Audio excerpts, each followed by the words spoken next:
feel like it fell before. There's no colors to color my world no more.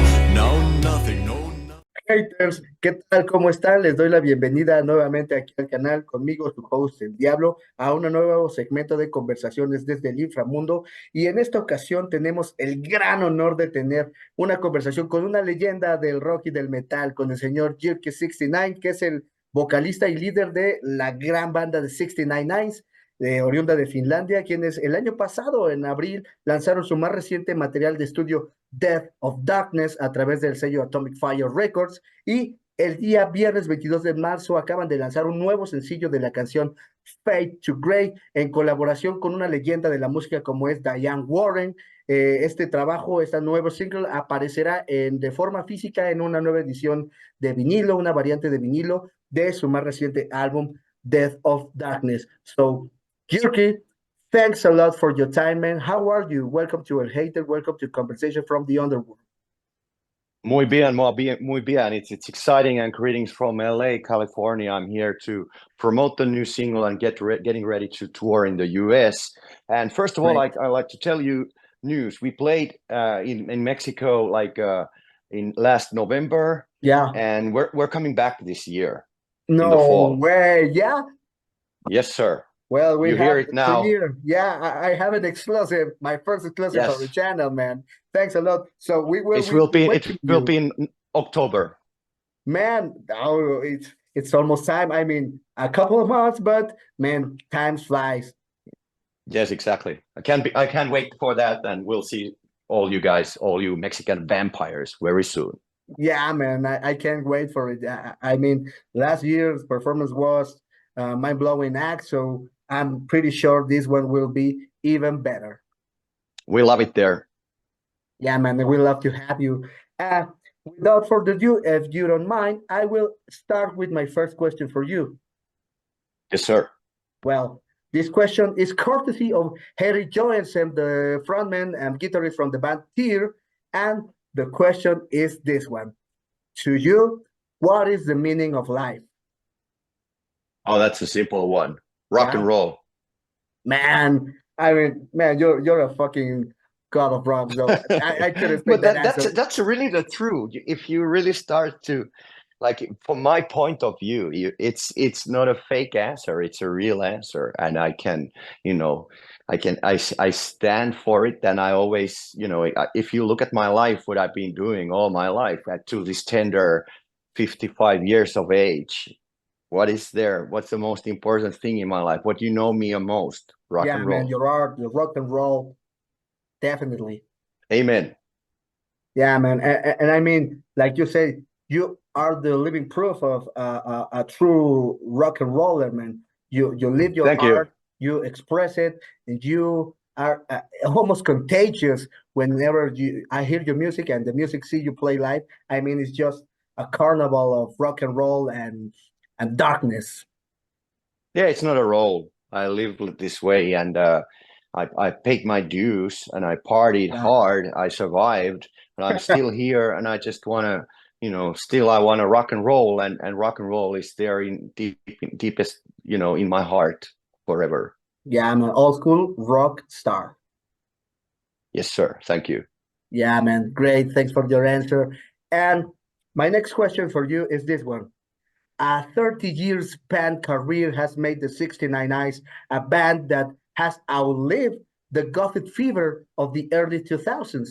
What is the secret behind such a tremendous achievement besides your daily doses of fresh blood? Well, fresh blood is important. Also, fans are important. We have beautiful, great fans who have been supporting us through all these decades, and they are the main reason that we exist. They've been supporting us, and that we play for them. They come to the shows. We make records for them. But in the other hand, we're just a rock and roll gang. It's not a business. It never was business. We're a gang of 5 guys from Finland, Helsinki, who just love to play rock and roll together. When we started in the late 80s, it was the coolest thing you can think of for guys like ours, like when we were in our late teens, early 20s in the rock scene of Helsinki. It was coolest thing to think of, to say that I'm in a band. I got a band. Look at those guys with black eyeliner and black hair. They are my band. We're in the same band together. So that was the coolest thing ever, to be in the band like in the late 80s. So I think it still sticks. I mean, it's fucking cool right now to say, like, if somebody comes to us like, what's going on, who are you, I'd say like, I'm in a rock and roll band. So Yeah. that still sticks. But it was back then, it was really important to find a group of people and be involved with something, and so the 69 Ice is nearly like our gang. So pretty much like that. So it's our lifestyle, and that's how we approach to that. That's how we live that, and that's why we have done this actually, like this year, 35 years. Yeah, man. I mean, it is not an easy thing to get together a group of guys and make them work together and make that last for such a long time, because most of the bands just split or are constantly changing members, or just they change their image, their core, and they Yeah, are not well, the same. But those you are, are businesses. yeah. We're not a business. We are a fucking gang. Exactly, man. And it shows that you are a group, a very with tight bonds, and that you are friends, man. And that's a very important aspect of being in a band, that you have a very special bond relationship with those who you are playing with. Yeah, since at some point, I was even thinking, as being a vocalist, I think that maybe our band should have changed the vocalist at some point to keep it interested in. But I did never happen. No, So man, like no. it's not a business. It's not a business. Like Yeah, there's a great bands that have to change members once in a while. People want to do different things, but it's also always business related. That's yeah, also something that the music press doesn't actually tell. They say that, oh, this guy was difficult, or this guy was that. It's always business related, and yeah. music is music business, and it's entertainment business. With the 69 Eyes, it's actually different. It's really, it has this deeper meanings, like because we've been here so long, so it's a very different way of thinking, and we just enjoy traveling, playing rock and roll, and it's just something. It has become lifestyle over these decades, obviously, as well. The rock and roll life, man. I mean, you enjoy it and you represent it, and that is always on display in every album and in every show that you have. I mean, you are the very vivid example of a rock and roll band. Yeah, and those stories that I write to our the lyrics I write to our music, they are true. They're mostly like from my life, and even Diane Warren's song, she wrote it entirely, but it was straight out of my life, which was Yeah, man. very weird at that moment. I was like, hold on, how did you know? Yeah, scary shit at some point. Yes. Yeah, man. Thanks a lot for your answer, man. The next question I got for you is: the Mexican audience went nuts with your show at last year's Hell and Heaven Fest. What did you enjoy the most of in that show? Um, it was just seeing our fans, because it was like, I think nearly 10 years since we played over there, and we always know that we are waited to come back, because we have like active fans communicating with us through social media. So, and strangely it took this long, and it has nothing to do with it never has anything to do with with One thing. us. It's always something which is related, how the things are organized, our logistics or something. And then there was obviously this COVID time. Yeah, I think we were at some point coming over, and so it was just like great to see our fans who were enthusiastic, as enthusiastic as we were, and they have been waiting us all these years, but we've been waiting for them as well. So it was nice. I say it was just like an introduction. So as I mentioned, we're most likely at this moment as we speak, we're coming there in the fall. So I hope we can make it over there as a regular basis. Nothing like a decade, once in a Yeah. decade. That's ridiculous. Yeah, man, we surely we will appreciate that because I mean, we are a very a growing heavy music culture in Mexico. We have that, and very more often than not, bands are coming to the country and they are finding out that well, the rock culture, the metal culture is a big market here in Mexico, an expanding market, and of course that is born out the taste and the passion that the Mexican people have for heavy music. So whenever a band comes to Mexico, they are like just blown away by the reception they got. Also, what I like to say from all of our band and from our hearts, we really like your people. We really like the Mexican vibe. We like the. I'm not talking about the concert. I'm talking about in general the vibe.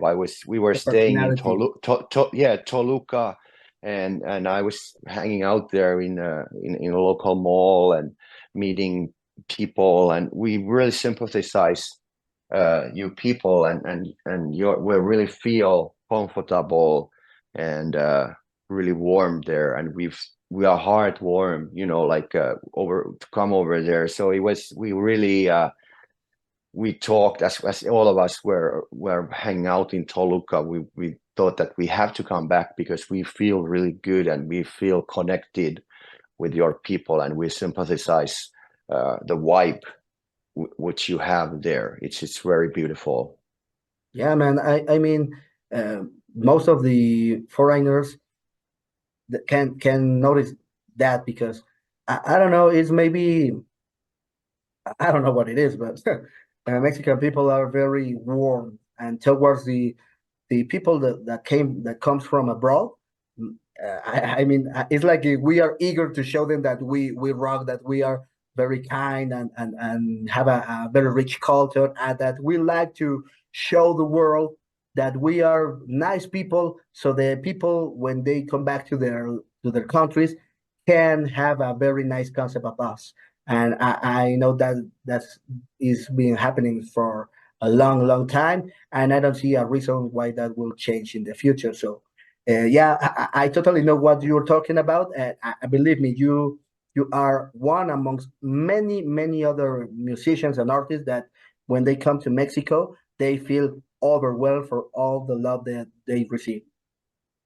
Yeah, and also like what I noticed, and we talked about among the band, we love to see the warm life that you live, and you have the strong family ties. Yeah, At least what we noticed, and that was so beautiful to see. Like it's a busy world in Europe and a lot of Western cultures, but I mean, you have this seemingly like what we experience, like a really beautiful family traditions, like families being together and so on. That's what we were just seeing, and we were in a mall in Toluca, and that was like so beautiful just to see. That was we were talking about. Look at this, so peaceful and nice here. yeah. Toluca has uh, that kind of impression on every foreigner because it's it's a very unique state, well, city in one of the Mm. states of Mexico because it has a rural part with all of these trees and campaigns and rivers, lakes, and people from uh, indigenous uh, roots, Mhm. very fresh, and also it has its industrial side. So the mix of people and the mix of activities and the culture that you can see in that area is very particular. Yeah, I hope that's why we really like can't wait to come back and learn Yeah, more and feel more connected to you guys through I will. that. So it's a different level and just playing loud and Yeah, show two horns up, but it's also like something else like which was there, and we were like very when we're talking that's something we want to experience and see again as soon as possible. Yeah, man, we will love to have you back. And when you come to Mexico in October, if you like, I will take you to eat some moronga tacos. That is a kind of a special preparation for ox blood in a tortilla. Okay. Thank you. Yeah, man, great. And the next question I got for you is this one. Death of Darkness, to me, feels more like the birth of darkness because it is definitely one of your most energetic and powerful albums, if not your most energetic and powerful to date. What is the main factor that led the band to create an album that sounds like you are just starting and want to devour the world in one single bite?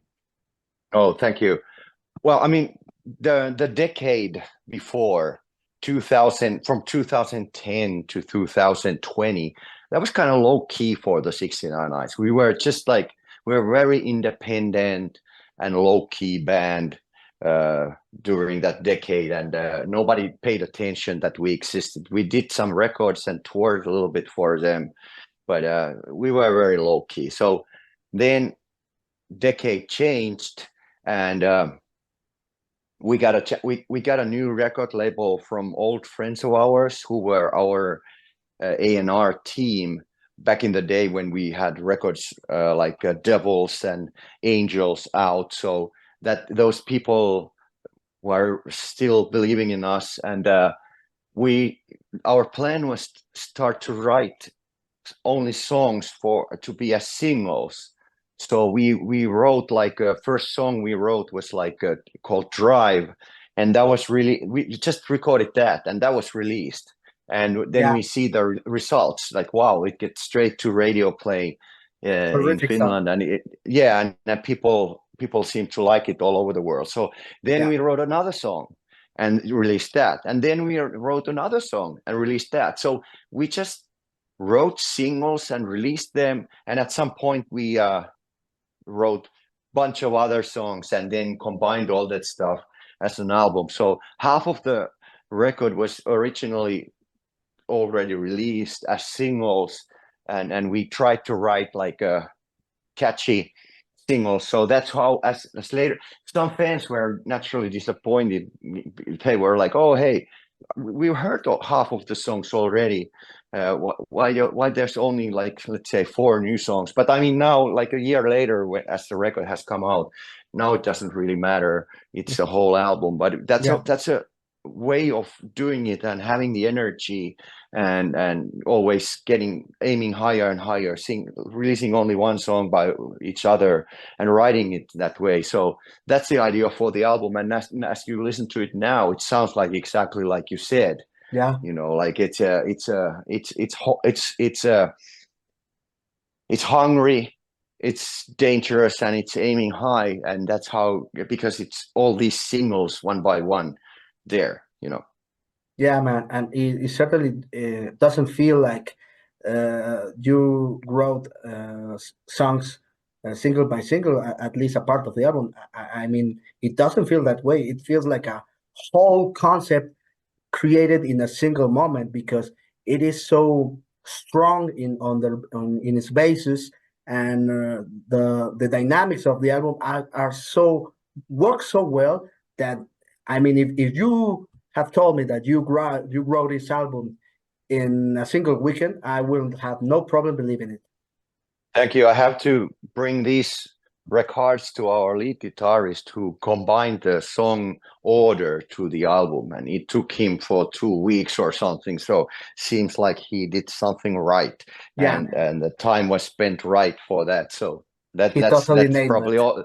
Yeah, that's one of the answers, you know. Yeah, man. It's great. I mean, what you're saying, it totally fits. It totally makes sense. Thank you. Man, my last question for you before you help me with the question for my next guest is this one. What is the moment in which you have felt most afraid in your life? Is there anything that especially scares you? Yeah, I don't like particularly flying, even though I fly a lot. So especially those days when I was partying extremely hard, and the flights were really early. You go to the airport still in the party mode. Yeah. You haven't slept for a couple of days even, and you go to the airport, and then you are like having a, probably before the plane leaves, you're gonna have a hangover, and then if there's turbulence, you're extremely, you feel everything, every sense is like screaming for mercy, and then if there's a turbulence when the plane takes off, that's extremely scary, and you're sweating, and it's like you don't go to roller coaster if you're having a hangover and have partied. You don't go to the amusement park straight from the party after party night and in the morning. So that wasn't nice, but those days are over. I'm over with that stuff. But I experienced that, and that was also like, I guess it was like God was giving me a lesson, like, hey, think what you're doing, like thanks for doing what you did, and here's my answer to you. And that was turbulence when the plane was shaking. So those were, I got extremely scared of flying, to be honest. And I didn't like it. And it's sometimes it's hard still, but I'm not for those reasons that I mentioned. But I guess I'm sure it was like God telling me something. So I listened. Man, it's not a scare anymore. I trust Him. You better straight your path, because one of these days. Exactly. He was telling me that, and I'm gladly I listened. Yeah, man. Don't watch Society of Snow. You will be scared. Yeah, man. I'm not a kind of roller coaster lover. That kind of emotions are not my thing. I don't like roller coasters at all. Man, I don't go to them, even though it's not always. Even though I'm nothing about partying, but I still won't go there. Yeah, man. I get you, man. Totally get you. And man, well, those are all the questions I got for you. Thanks a lot. Thank you, sir. Your answers, all of your kindness. Thank you, Mario. I had a great time. And if you help me, please give me a question so I can use it with my next guest. All right. Who would be the next question? Shall I know? Do you want to know? Yeah, sure. Okay. My next guest will be Luca Indrio. Maybe he will be my next guest. Maybe Chad, maybe Sonny, but I can bet it will be Luca because he's living in Mexico right now. So okay. So my question, of course, would be like it can be anything you want. I mean, music. It would be anything. like what is his favorite vampire movie and why? Oh, good question. A very fun one. So I'm pretty sure we will have a very nice time answering that question. Yes, and make sure that he answers seriously. Yeah, man, totally. You can bet on it. Cool. So, Jyrki, again, thanks a lot for your time. It's such an honor to have you here. I'm pretty sure all of the Mexican and Latin American people who are watching this video will be very satisfied with your answers and will be just hungry for having you in Latin America once again in this year. Thanks a lot. Muy bien. Muy bien. We will see you guys in the fall. Yeah. Y haters, eso es lo que tenemos en esta entrevista con la legendaria persona que es Jyrki, el cantante y el líder de la banda de 69 Nights. Espero que les haya gustado. Si fue así, no olviden apoyarnos con su like y apoyar a la banda y al sello comprando y escuchando sus materiales solo de sus fuentes oficiales, y estén pendientes de las fechas que van a lanzar para su gira por Latinoamérica. Thanks a lot, Jyrki. Thank you. There's no colors to color my world no more. No, nothing will be the same.